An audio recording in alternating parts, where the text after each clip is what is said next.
TNPSC groups 2 maths question பார்க்க போகிறோம். B என்பவர் கீயை விட பெரியவர்.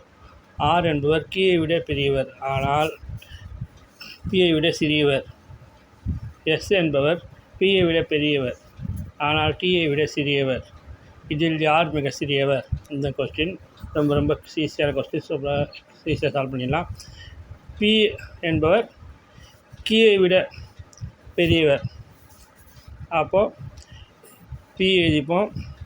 அதுக்கப்புறம் கியூ. பி என்பவர் கீயை விட பெரியவர். அப்போ கீ தான் சின்னவர், பி வந்து பெரியவர். ஓகே, பி கியூ நம்ம எழுதிப்போம். அதுக்கப்புறம் ஆர் என்பவர் கீயை விட பெரியவர். ஆர் என்பவர் வந்து கீயை விட பெரியவர். கீ எழுதிப்போம், நடுப்புற ஆர் எழுதிப்போம். P Q R. அதுக்கப்புறம் பி என்பவர் ஆரை விட பெரியவர் ஆனால் பியை விட சிறியவர்.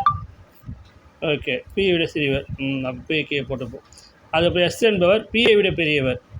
எஸ் வந்து பியை விட பெரியவர். எஸ் வந்து மேலே எழுதிப்போம். அதுக்கப்புறம் எஸ் என்பவர் பியை விட பெரியவர் ஆனால் டியை விட சிறியவர். எஸ் வந்து பியை விட பெரியவர், டியை விட சிறியவர். அப்போ நடுப்புற போட்டுக்கோங்க, எஸ் டி. ஓகே, இப்போது கேள்வி, இதில் யார் மிக சிறியவர் கேட்டிருக்காங்க. S, T, P, R, Q. Q தான் லாஸ்ட்டாக வருது. ஆப்ஷன் சி கியூ, இதுதான் சரியான பதில்.